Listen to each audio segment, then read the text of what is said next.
He cheated on me with my sister, and I exposed their affair at our family reunion.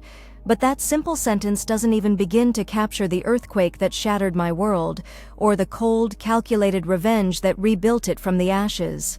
The discovery came like most betrayals do, not with fanfare or dramatic confrontation, but through a mundane moment that suddenly revealed the rot beneath everything I thought was solid. I was using Jake's laptop to print boarding passes for our weekend trip when his phone buzzed on the desk beside me. The screen lit up with a text notification, and my sister Emma's name appeared with a message that made my blood turn to ice water in my veins. "Can't wait to feel you inside me again tonight while she's asleep next door." The world didn't stop.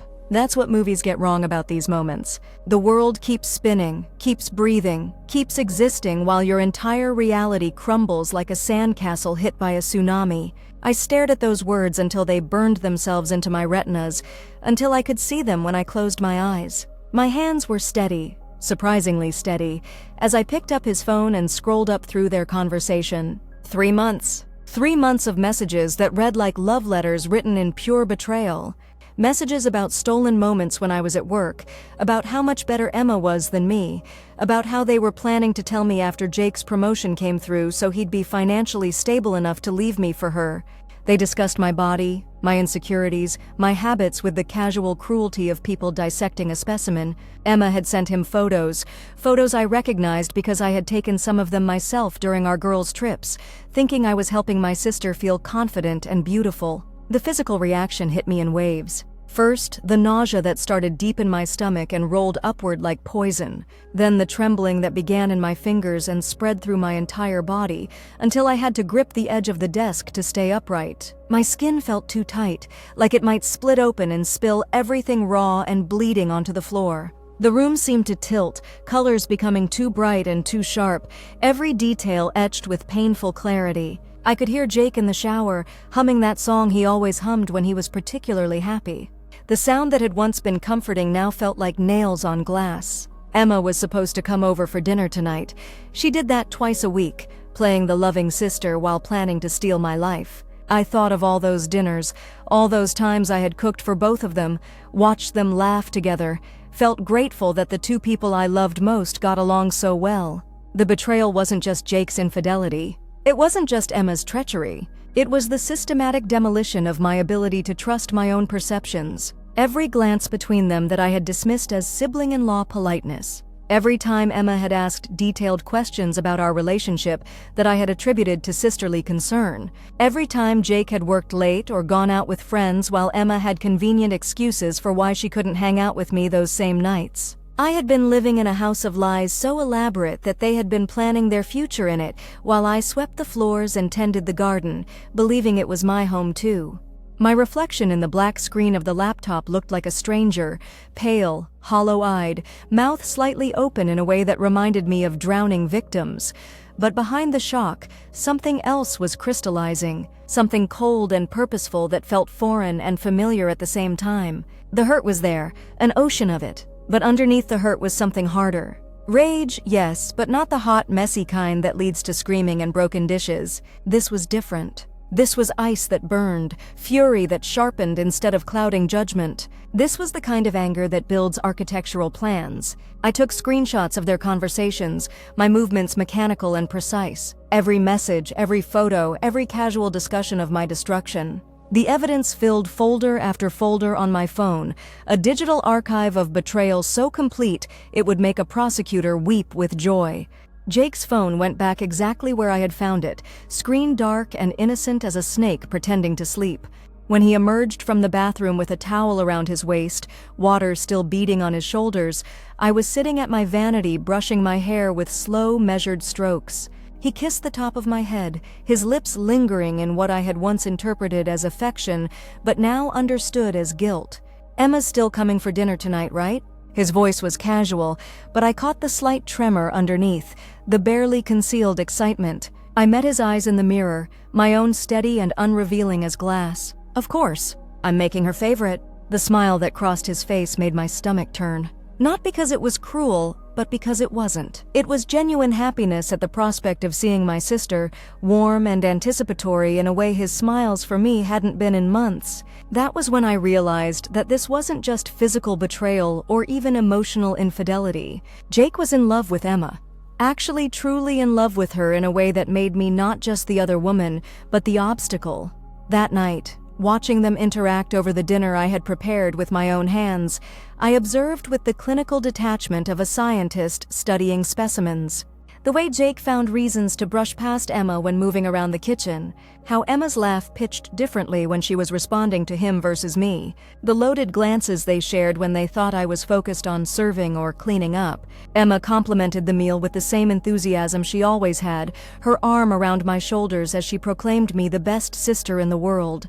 Jake squeezed my hand across the table and told me how lucky he was to have me. They were both so good at it, so practiced, that I almost doubted my own discovery for a moment, almost convinced myself I had misunderstood those text messages. But then Emma's phone buzzed during dessert, and Jake's eyes immediately flicked to it with anticipation before catching himself. Emma glanced at the screen and her lips curved in the smallest of smiles before she turned the phone face down on the table. The micro-expressions lasted perhaps 3 seconds total, but they confirmed everything. After Emma left, Jake was particularly attentive. He suggested we watch a movie together, made us tea, pulled me close on the couch in a way that felt desperate rather than loving. His hands roamed my body with an intensity that might have fooled me weeks ago, but now I recognized it for what it was: guilt trying to masquerade as passion, conscience attempting to silence itself through performance. I let him make love to me that night, my mind floating above my body like a ghost observing a crime scene. Every touch felt like evidence, every whispered endearment like perjury. When he thought I was asleep afterward, he reached for his phone and typed a message I couldn't see but didn't need to. The soft buzz of Emma's response came minutes later, and Jake's breathing changed in a way that told me he was smiling in the dark. The next morning brought a text from Emma asking if I wanted to go shopping for outfits for our annual family reunion next month.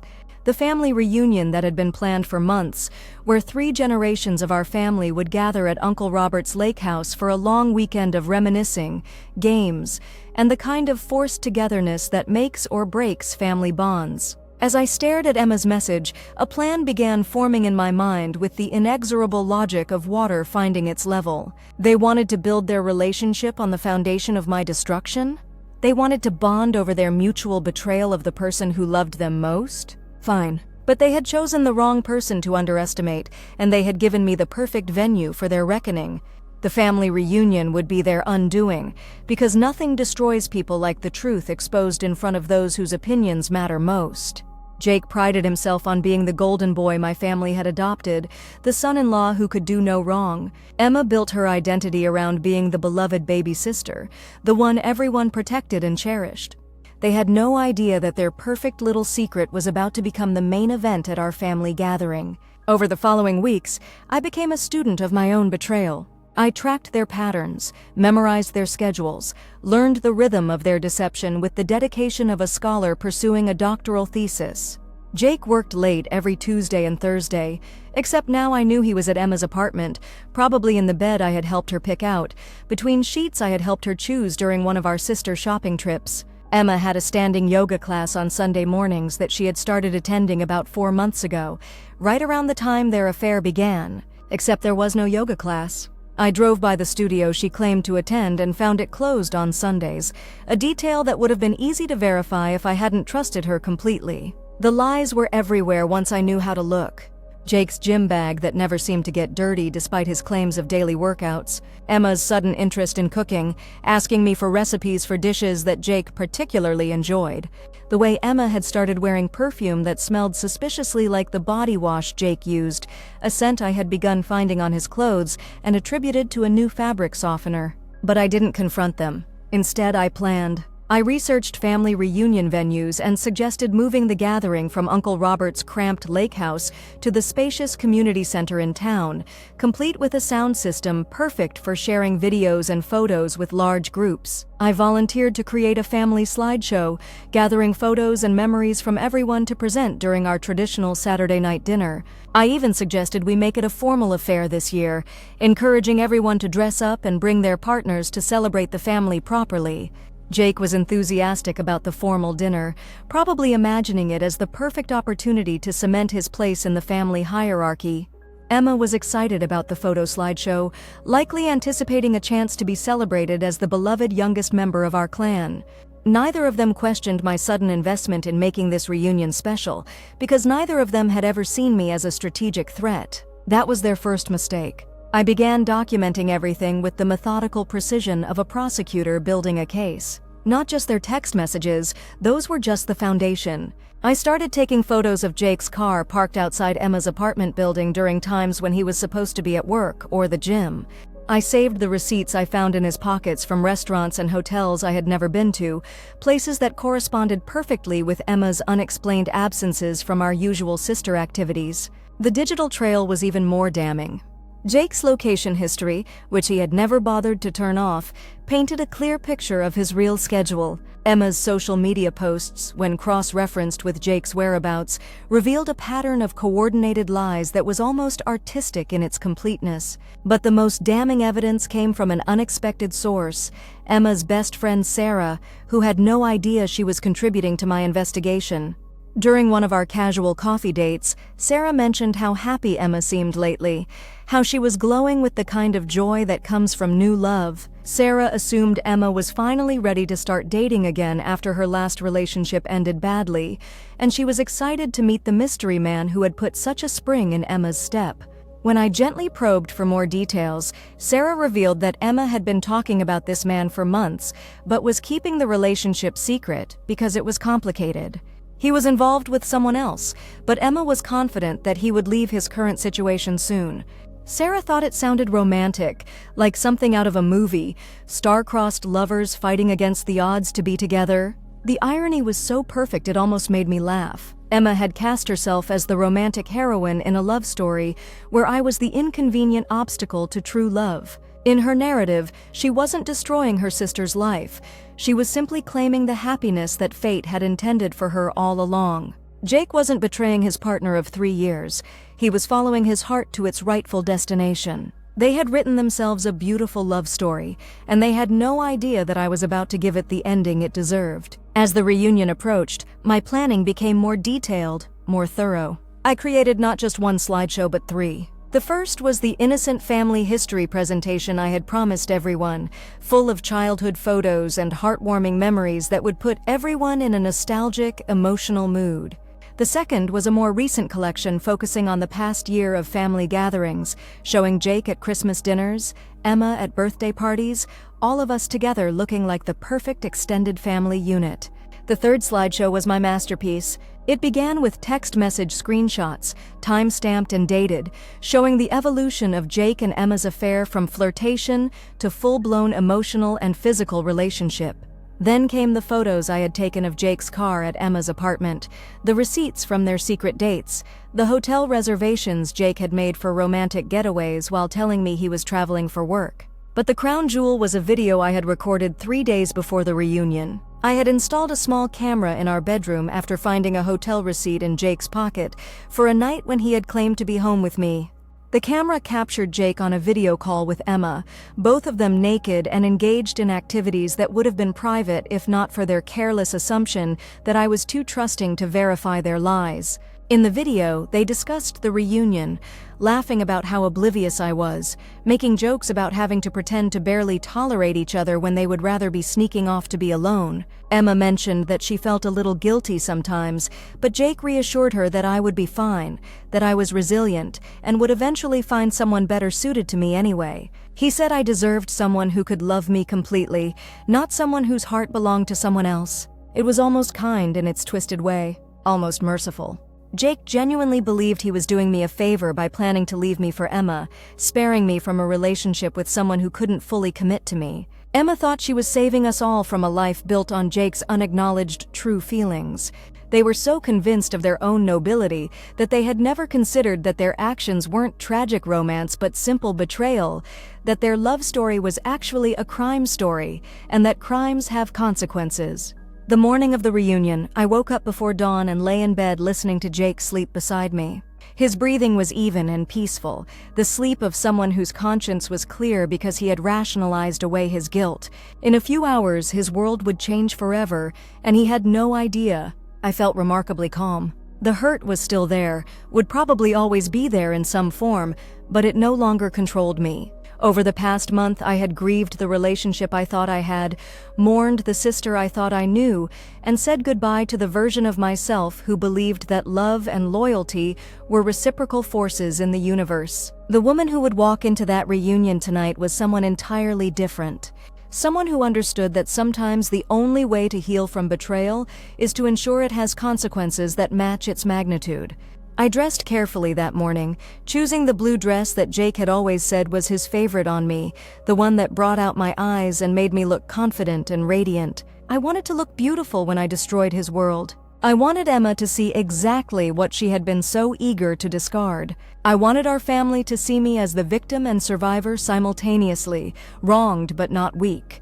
Jake complimented the dress as I expected, his hand lingering on my waist as he told me how lucky he was to be attending such an important family event with me. Emma texted that she couldn't wait to see everyone, punctuating her message with heart emojis that felt like small acts of violence against my phone screen. The reunion began with the usual chaos of family gatherings, aunts and uncles arriving with casseroles and photo albums, cousins reconnecting after months or years apart, children running through the community center while adults tried to catch up on each other's lives.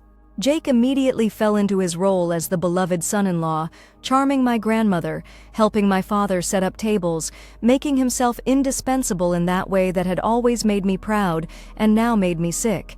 Emma arrived wearing a red dress that hugged her curves perfectly, her hair styled in loose waves that caught the light every time she moved. She looked radiant, practically glowing with anticipation. Several family members commented on how beautiful she looked, how happy she seemed, how nice it was to see her smiling so much lately. She accepted their compliments with gracious laughter while shooting meaningful glances at Jake when she thought no one was looking. But I was looking. I was always looking now. The dinner portion of the evening proceeded exactly as planned. Everyone dressed up, everyone in good spirits, everyone gathered around tables arranged in a large circle so we could all see and hear each other. Uncle Robert gave his traditional toast to family bonds and shared history. My grandmother told stories about my grandfather that made everyone tear up. Cousins shared updates about new jobs, new babies, new homes. When dessert was served, I stood up and announced that I had prepared a special slideshow to commemorate our time together. The room filled with pleased murmurs and anticipatory smiles. Jake squeezed my hand and told me how thoughtful I was. Emma beamed at me across the room and mouthed that she loved me. I connected my laptop to the large screen at the front of the room and dimmed the lights for better viewing. The first slideshow began exactly as promised. Childhood photos of Emma and me building sandcastles, blowing out birthday candles, dressed up for school dances. Photos of family vacations, holiday mornings, graduations, and achievements. Everyone laughed and oohed and awed at all the right moments. The second slideshow continued the warm feelings, focusing on more recent memories. Jake featured prominently, looking handsome and happy at family gatherings over the past 3 years. Emma glowed in photo after photo, surrounded by relatives who clearly adored her. There were group shots of all of us together, looking like the picture of familial bliss. When that slideshow ended, the room was full of warmth and nostalgia. People were wiping away happy tears and calling out compliments about what a wonderful job I had done preserving our memories. Actually, I said, my voice carrying clearly in the quiet room, I have one more presentation, something I discovered recently that I think everyone should see. The third slideshow began with a title slide that simply read, "The Truth About Jake and Emma."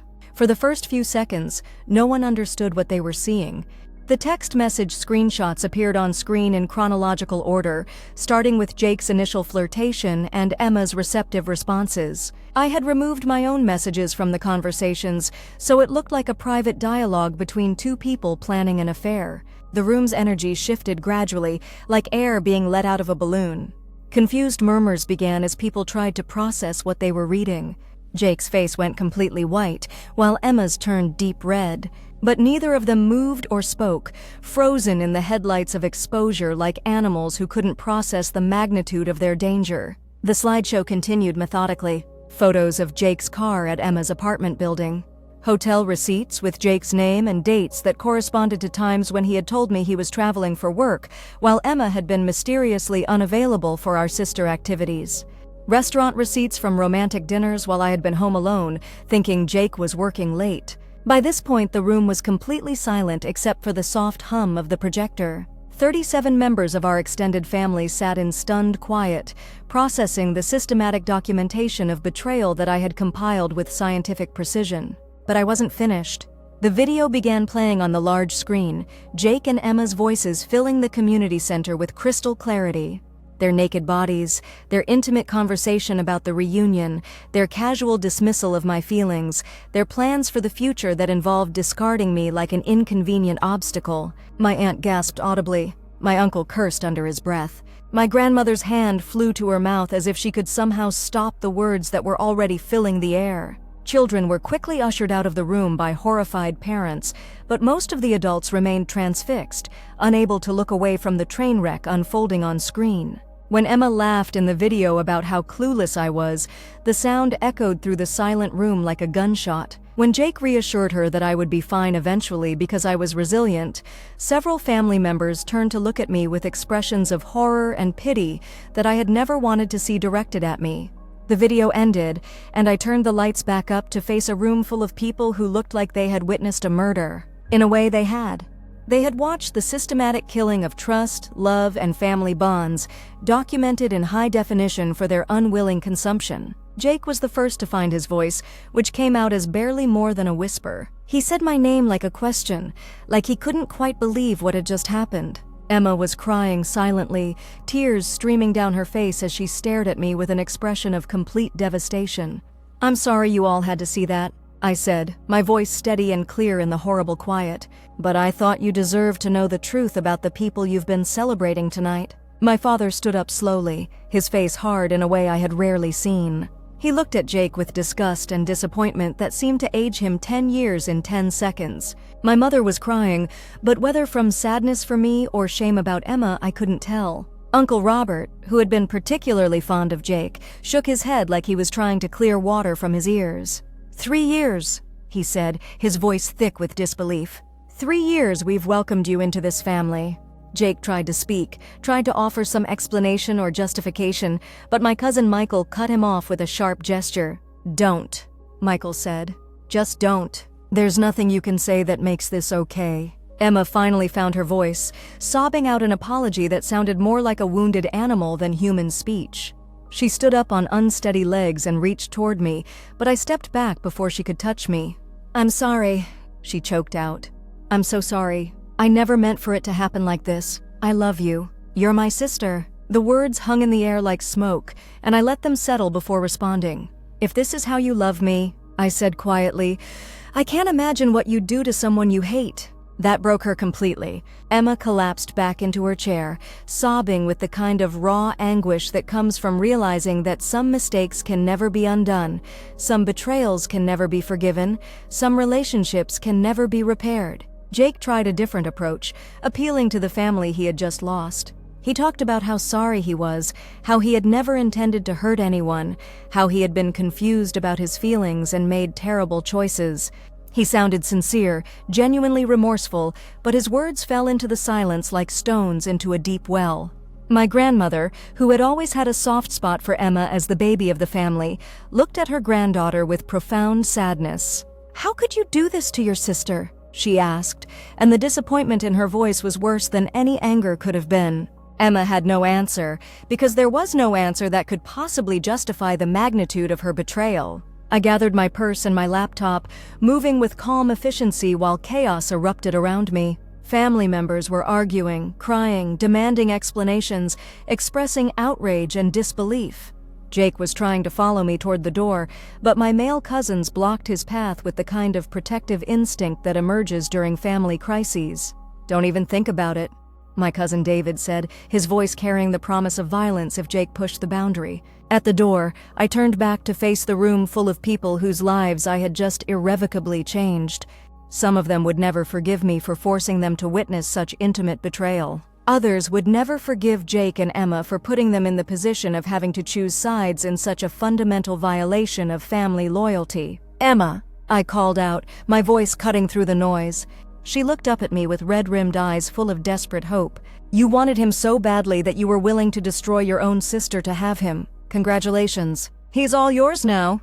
I walked out of the community center into the cool night air, leaving behind the wreckage of 2 relationships, 1 family gathering, and dozens of people's faith in the basic decency of people they had loved and trusted. The parking lot was quiet, except for the muffled sounds of conflict still raging inside the building. I sat in my car for several minutes, letting the magnitude of what I had just done settle into my bones. I had destroyed Jake's reputation with my family permanently and completely. I had exposed Emma as someone willing to betray her own sister for personal gratification. I had turned what should have been a celebration into a trauma that everyone present would remember for the rest of their lives. I felt no regret. The drive home gave me time to process the evening, to run through the catalog of reactions I had witnessed. The disgust on my father's face when he looked at Jake. The way my mother had pulled away from Emma like her youngest daughter had become a stranger. The protective anger of my male cousins. The profound disappointment of my grandmother, whose opinion Emma had always valued above all others. Jake's phone had been buzzing constantly during the last part of the evening, probably with messages from family members expressing their horror and cutting ties with him. Emma's social media accounts would be flooded with family members unfriending her, blocking her, expressing their disappointment in ways that would follow her for years. But more than that, they would have to live with the knowledge that everyone who mattered to them knew exactly what kind of people they really were. Jake could never again walk into a family gathering and bask in the warmth of being the beloved son-in-law. Emma could never again trade on her reputation as the sweet baby sister who could do no wrong. They had built their relationship on a foundation of lies and betrayal, and now everyone could see that foundation for exactly what it was. My phone rang as I pulled into my driveway. Jake's name appeared on the screen, probably calling from the parking lot of the community center, but I sent the call to voicemail without hesitation. Emma tried calling next, then my mother, then several other family members whose names appeared in rapid succession as news of the evening's events spread through our extended network. I turned off my phone and went inside to the house that would soon be empty of Jake's presence. His things were everywhere, his coffee mug in the sink, his jacket thrown over a chair, his shoes by the front door, evidence of a shared life that had been built on lies so fundamental that everything I thought I knew about our relationship was suspect. I ran a bath and poured myself a glass of wine, sinking into hot water that felt like the first physical comfort I had experienced in weeks. The hurt was still there, would probably always be there in some form, but it no longer felt like it was destroying me from the inside out. It felt manageable now, contained within the larger framework of justice served and consequences delivered. The realization that I would never have to see Jake's face across the breakfast table while he texted Emma, never have to smile and play the loving sister while Emma planned to steal my life. Never have to attend another family gathering where I was the only person who didn't know the truth about the people I loved most. That freedom was worth everything I had paid for it. I slept better that night than I had in weeks, dreamless and deep. When I woke up, my phone showed 17 missed calls and 43 text messages from various family members, friends, Jake, and Emma. I deleted them all without reading them and went about my morning routine, coffee, shower, getting dressed for work, like it was any other day, because in many ways it was. It was the first day of my life after betrayal, the first morning of my existence as someone who had been wronged but not broken, someone who had been betrayed but not defeated. At work, I was productive and focused in a way I hadn't been for months. The mental energy I had been using to track lies and document deception was suddenly available for other purposes. The emotional bandwidth that had been consumed by the constant low-level anxiety of sensing that something was wrong was freed up for normal human activities. When my coworker asked how my family reunion had gone, I smiled and told her it had been very revealing. Jake came to the house that evening while I was making dinner, using his key like he still lived there. He looked haggard, like he hadn't slept, his face drawn and his eyes red-rimmed. He tried to approach me with the same gentle demeanor that had once comforted me after bad days, but I felt nothing when I looked at him except mild curiosity about what he could possibly say that would matter.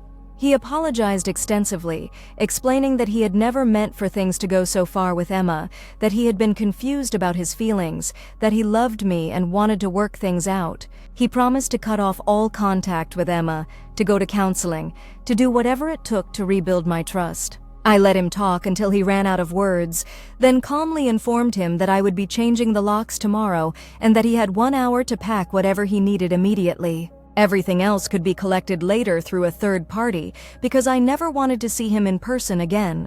He argued, pleaded, tried to bargain, but his words seemed to come from very far away. The man I had loved was gone, had probably never existed in the first place. This person standing in my kitchen was a stranger who happened to share his face, and I felt no obligation to negotiate with strangers about my own well-being. When Jake realized that I was serious, that there would be no forgiveness or second chances, he became angry. He accused me of being vindictive, of humiliating him in front of people who mattered to him, of destroying relationships that had nothing to do with our problems.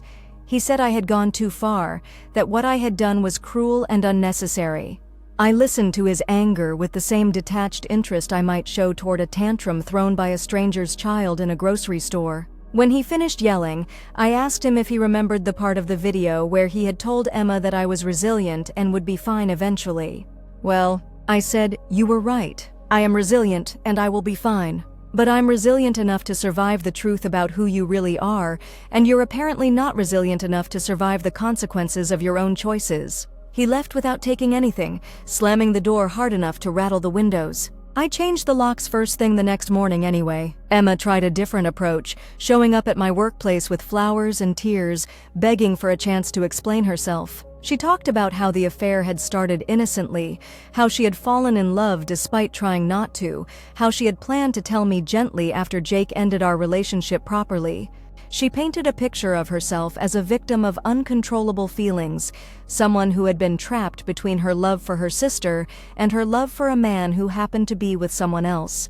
She insisted that she had never wanted to hurt me, that she had agonized over the situation for months, that she had hoped there was a way for everyone to end up happy. I listened to her rationalize her betrayal with the same clinical interest I had developed for Jake's explanations, noting the way she positioned herself as someone who had suffered rather than someone who had caused suffering. When she finished talking, I told her that I hoped she and Jake would be very happy together, since they had both proven that they were willing to destroy innocent people to get what they wanted. Emma started crying again, insisting that she didn't want Jake anymore, that the relationship was over, that she just wanted her sister back. But I could see through her tears to the calculation underneath, the hope that if she distanced herself from Jake quickly enough, she might be able to salvage something from the wreckage. The sister you want back never existed, I told her. She was someone who trusted you completely and believed you were incapable of this kind of cruelty. That person died when I saw those text messages,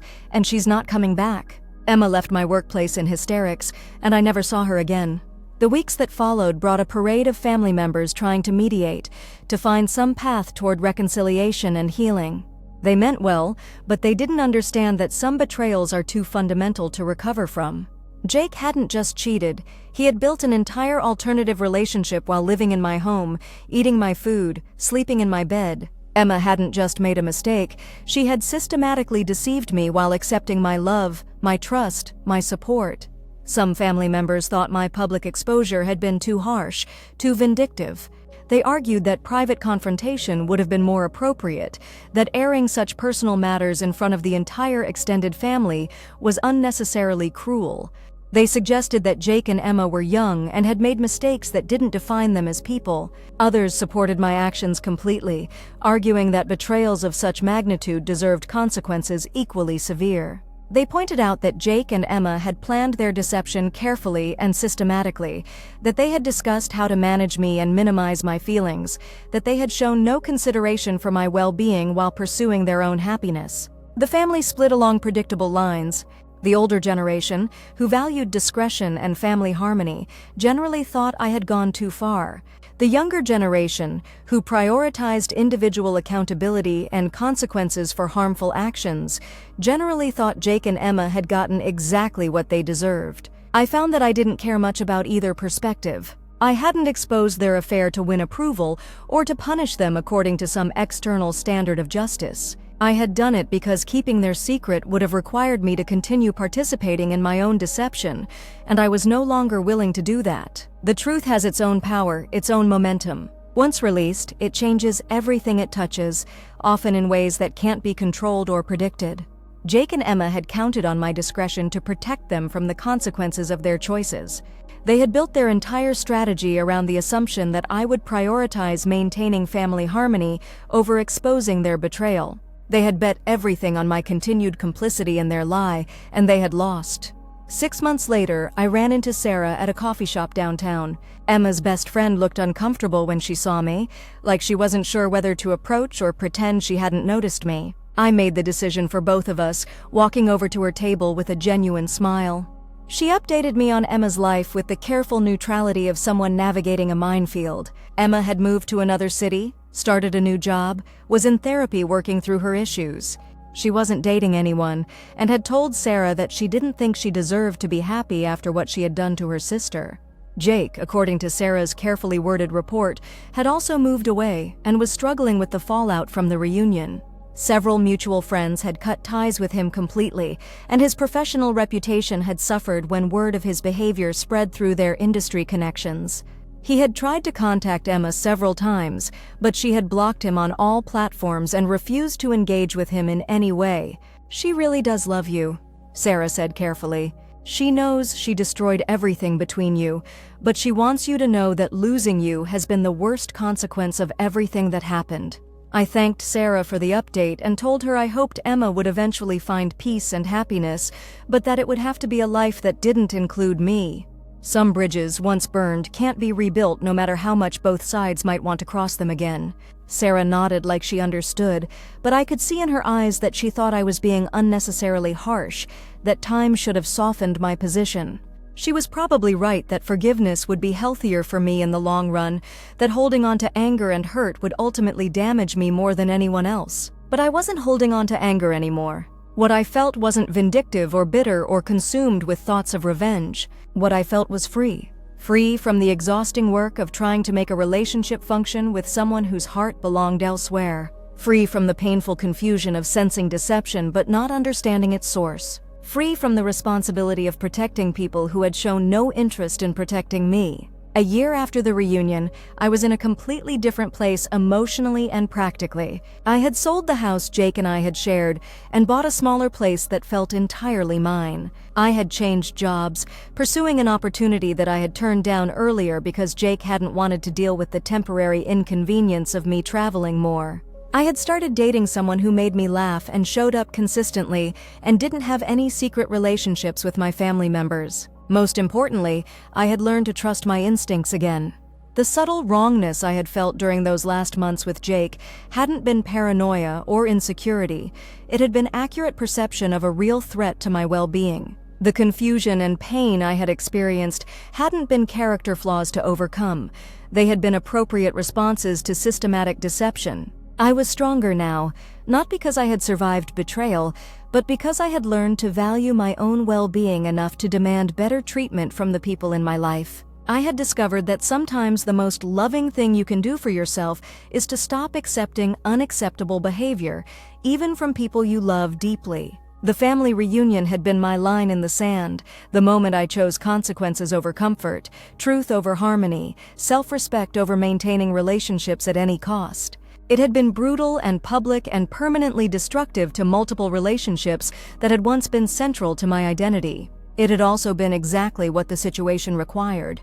Sometimes justice looks like forgiveness and reconciliation. Sometimes it looks like quiet acceptance and moving on. But sometimes justice looks like truth exposed in bright light, consequences delivered with precision, and people being forced to face the reality of their own choices.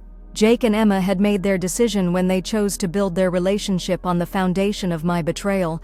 I had simply ensured that their foundation was visible to everyone who mattered, so they could no longer benefit from the misconception that they were good people who had made small mistakes. They were people who had chosen their own happiness over basic human decency, and now everyone knew it.